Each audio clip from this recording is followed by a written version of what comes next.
Hello, our friends, Evolutionary Energy Arts family. Welcome back, family of light. Thank you guys so much for joining us. And as you probably can tell, we're peeking at Antarctica. Yes, indeed. Oh, such an interesting place, such an interesting topic. You know, over the years, especially the last 3 years, there has been so many things seen down there, photographed on Google Earth. So many weird things, too, with, high-powered officials flying down there for secret meetings. Yeah, what did they find? What is really going on down there? Are there pyramids down there? Are there buried UFOs down there? I mean, there's been case after case. And, of course, we go down to the history of the Nazi bases down there. We know that it is a fact that Nazis fled from Germany and they went to South America. And then they actually also created a base on Antarctica, New Schwabenland. And, we know all about the battles between Admiral Byrd and these Nazi saucers, and we've seen declassified info that says, yes, these things were real. We have actual photographs of them. Just too much information to dismiss. Yes. And so this is where the Bransfield Strait is. And this is an interesting spot because of what's been going on. And, again, Antarctica really gets people thinking. Whether you believe in extraterrestrials, interdimensional beings, or whether you call everything a fallen angel, it's got an interesting history. And this is also really curious. Antarctica rocked by 30,000 tremors in 3 months. This is what Chilean scientists are saying. Very curious what's going on there. So more than 30,000 tremors have rocked Antarctica since the end of August, according to the University of Chile. A spike in seismic activity that has intrigued researchers who study the remote snowbound continent. You won't see these on USGS, or really, I haven't seen them anywhere. So you wouldn't know unless they told us. Scientists with the university's National Seismological Center said the small quakes, including one stronger shake of a magnitude 6, were detected in the Bransfield Strait. I mean, we've seen some down there in the islands, but they don't really show us the ones that happen on Antarctica itself. So the Bransfield Strait is a 60-mile wide ocean channel between South Shetland Islands and the Antarctica Peninsula. Several tectonic plates and microplates meet near the strait, leading to frequent rumbling. But the past 3 months has been unusual, according to the center. Most of the seismicity is concentrated at the beginning of the sequence, mainly during the month of September, with more than 1,000 earthquakes a day. The shakes have become so frequent that the strait itself, once increasing in width at a rate of about 7 or 8 millimeters, or 0.3, about a third of an inch a year, it's now expanding at 15 centimeters, or 6 inches a year. That's big. It's a 20-fold increase, which suggests that right at this minute, the Shetland Islands are separating more quickly from the Antarctic Peninsula. Interesting. The peninsula is one of the fastest warming places on Earth, and scientists closely monitor this changing climate's impact on its icebergs and glaciers. But climate scientist Raul Cordero of the University of Santiago said it was not clear yet how the tremors might be affecting the region's ice. There's no evidence that this kind of seismic activity has significant effects on the stability of polar caps. Interesting. So, when you look at Antarctica, there's the western sheet and the eastern sheet. Interestingly enough, we discovered hundreds of active volcanoes under the western sheet mostly. And so this side is melting faster than the eastern. If the western side did completely go and added to, the ocean water, things would increase. If the eastern side went, they would increase catastrophically. We would have massive ocean rise that would really wipe out many cities along coastlines. So it's very, very interesting, and we definitely want to keep track of this. And so I asked Cindy to check with the guides and see what's going on down here. Is this natural, or is it something ET related? Well, it's a little bit of both. They told me there's a ship down there in the ice, and this ship is partly biological, and it's waking up.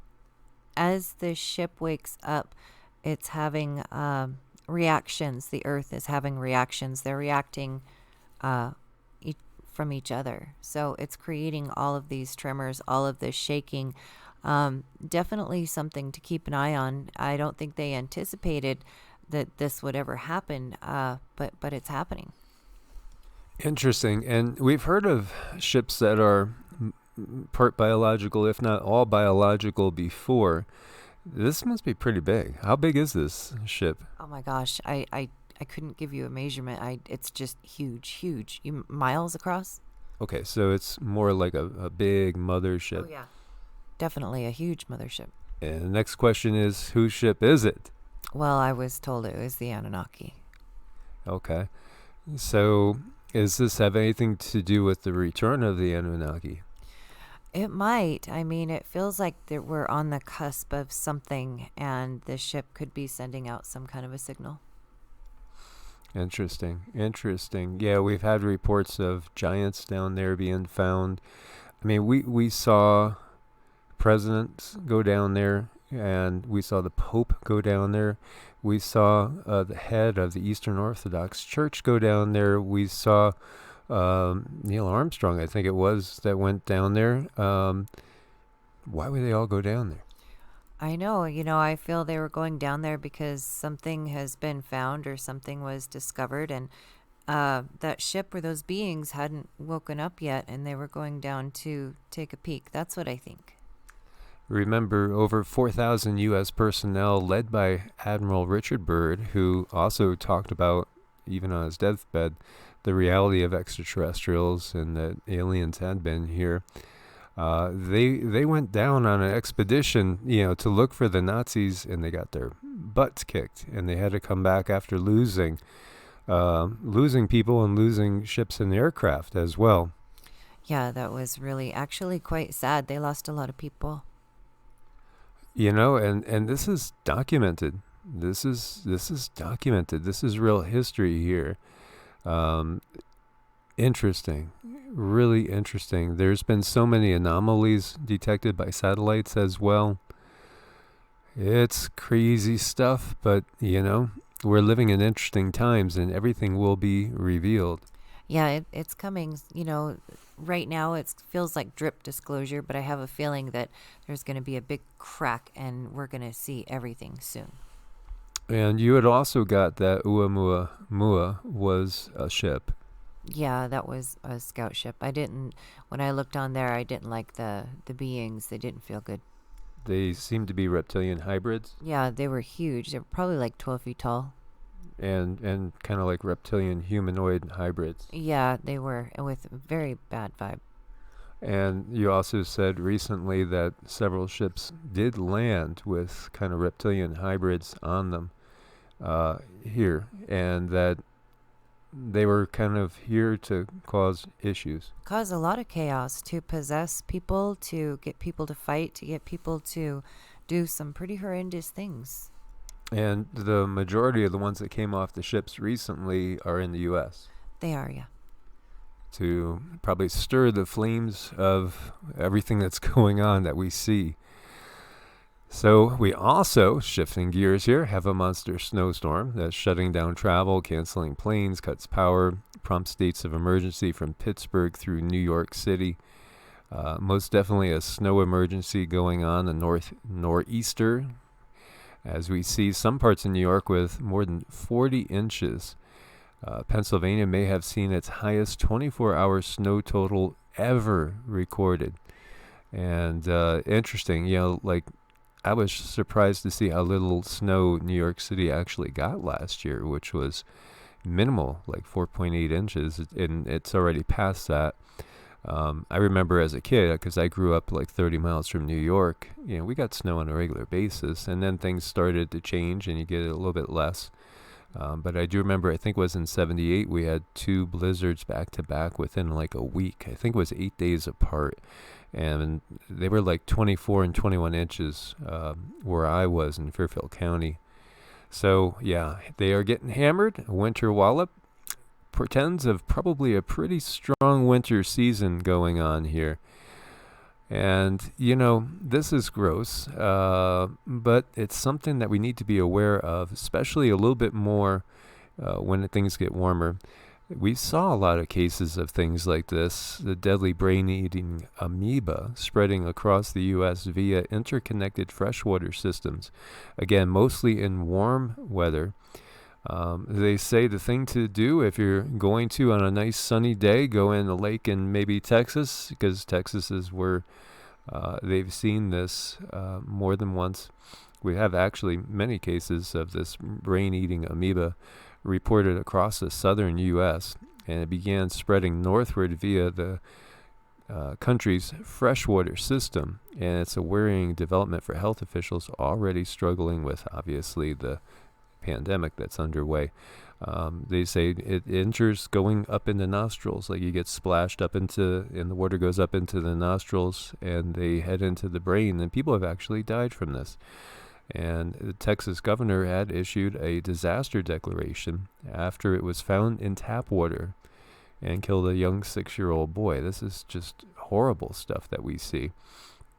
They've had cases that they've looked at going back to 78, but it seems like it's spreading now in these times, as it seems like everything's spreading now in these times. Yeah, and I really get a strong feeling that this was also planted.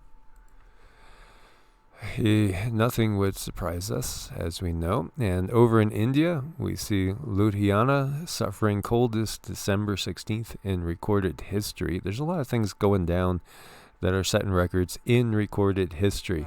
But as we've been learning, our recorded history is not necessarily the real history either. Oh, no, not at all.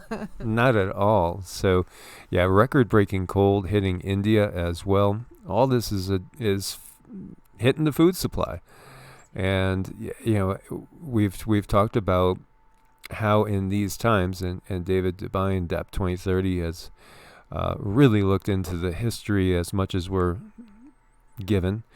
And in these times, this is when empires fall. This is when countries go to war because they're scrambling over resources.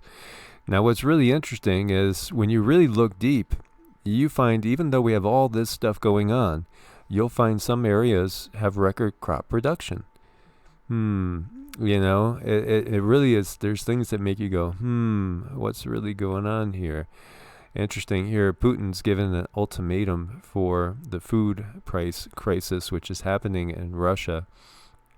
And it's interesting the way he talks. He talks so different than the leadership that we see in the West, because he just kind of criticized the head of the Ministry of Economic Development, and even saying, even though he's the one running the country apparently, that it's not acceptable, the inflation that's going on there, that the average people can't afford to keep up with the inflation, and even saying that it's part of the upper class that's manipulating things as well. And that's kind of interesting, Yeah, curious how these leaders can speak this way. Well, yeah, I mean, criticizing your own personnel and even coming out and saying, is it the upper class padding their pockets? Yeah. That's really interesting coming from a man who is, again, kind of a dictator for life, supposedly. And same thing with Xi in China, though we don't really ever hear him criticizing the people under him. But we don't really hear anything much from him, period. So a new satellite can actually peer inside buildings, day or night, and see what's going on inside. So if you think you have privacy, there is no privacy in this world at all anymore. The resolution is so crisp that you can see inside individual rooms. Creepy. Yeah, we are listened to and watched every moment of the day, and it's becoming more apparent that this is the case. So a few months ago, a company called Capella Space launched a satellite capable of taking clear radar images anywhere in the world, yes, your house too, with incredible resolution, even through the walls of some building. That's really incredible. I don't like that one bit. Turns out that half the world is in nighttime, half the world on average is cloudy, said the CEO of the NASA Jet Propulsion Laboratory. When you combine those two together, about 75% of the Earth at any given time is going to be cloudy, nighttime, or it's going to be both. It's invisible to you, and that portion's moving around, but now they could see, doesn't matter what the conditions are, they could see right through and see everything that's going on. Another piece to their puzzle done. Yeah, all about control. So John Brennan, as by the way, he was the head of the CIA for 4 years under President Obama. And this is just him talking about extraterrestrials again, and just another statement to add to the long list of statements by government officials in very, very high places that we would have to be egotistical and kind of crazy to think that we're alone in this universe. Yeah, I agree. And so, it's just a little bit more disclosure, which is just piling up. And here we see scientists may have detected radio emissions from a distant exoplanet for the first time ever. Wow, that's so interesting. Cool. Yeah, this is more Jupiter-ish, but with a solid core. So it's very large. And they are detecting what they think is the first radio emission ever collected from a planet beyond our solar system. Potential game changer for the hunt for habitable worlds, ripe for colonization, but maybe they're already colonized. I know, I hope it's not like War of the Worlds. Yes. So they've seen and detected exoplanets in many systems, some as far away as 41 to 51 light years away. And so this one's giving off radio signals. ET phoning home? Possibly. Very well, could be. And the other thing we have going on the planet is, this Cold War turning pretty hot between China and the U.S., and we see Chinese capsule is returning to Earth carrying moon rocks. Space, the final war frontier, isn't it? It sure is, yep. And, so China has, and many people won't believe that anybody could land on the moon. And as we found out recently in the last year, the moon's actually in our atmosphere, in the Earth's atmosphere, by the way. That's where they decided to park the mothership. They're like, oops, we're sorry, we were wrong. Now it's like this. And here we see out of RT, China will soon dominate space. Entrepreneur tells RT's Kaiser report that the U.S. is falling behind, and China's heading way out there as far as their technological advances. And as we've been saying since the channel started, the powers that be, that's what their plan is it's been to shift power to China and the Chinese system, because it's just a easier system in which to control people, the planet, society, everything. That's so true, yes. So humans have dogs, fish have shrimp. We may not be the only species to domesticate others. So it's interesting. Another thing that pops to mind is when you look at dogs, there's so many different dog species. Isn't that curious that there's so many different types of dogs? Well, that's because we've done some selective breeding